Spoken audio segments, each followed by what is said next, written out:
दरम्यान 10वीच्या विद्यार्थ्यांना त्रिभाषा धोरणात सूट मिळणार असल्याची ही मोठी बातमी आपल्याकडे येते।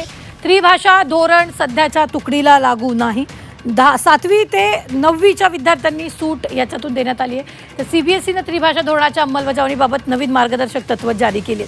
यामुळे यावर्षी 10वीत असलेल्या विद्यार्थ्यांना 3 भाषा शिकण्याच्या सक्तीमधून पूर्णपणे सूट देण्यात आली आहे। याशिवाय 9वीच्या विद्यार्थ्यांनाही 2 परदेशी भाषा शिकण्याची परवानगी देण्यात आली आहे। या शैक्षणिक वर्ष 2026-27 पासून धोरणाची टप्प्याटप्प्याने अंमलबजावणी करण्यात येणार असून इयत्ता 6वी पासून हा नियम पूर्णपणे लागू होणार आहे। या नवीन नियमानुसार विद्यार्थ्यांना 3 भाषा शिकणं बंधनकारक असेल, मात्र त्यापैकी किमान 2 भाषा भारतीय असणं आवश्यक आहे। तर राज्यात मराठीचं अध्यापन आधीच बंधनकारक असल्यामुळे राज्यातील सीबीएसई शाळांमध्ये सध्याच्या 7वी ते 9वीच्या विद्यार्थ्यांना सवलत यंदा 2026-27 मध्ये 9वीत असलेल्या विद्यार्थ्यांना 3 भाषा शिकणं बंधनकारक राहील।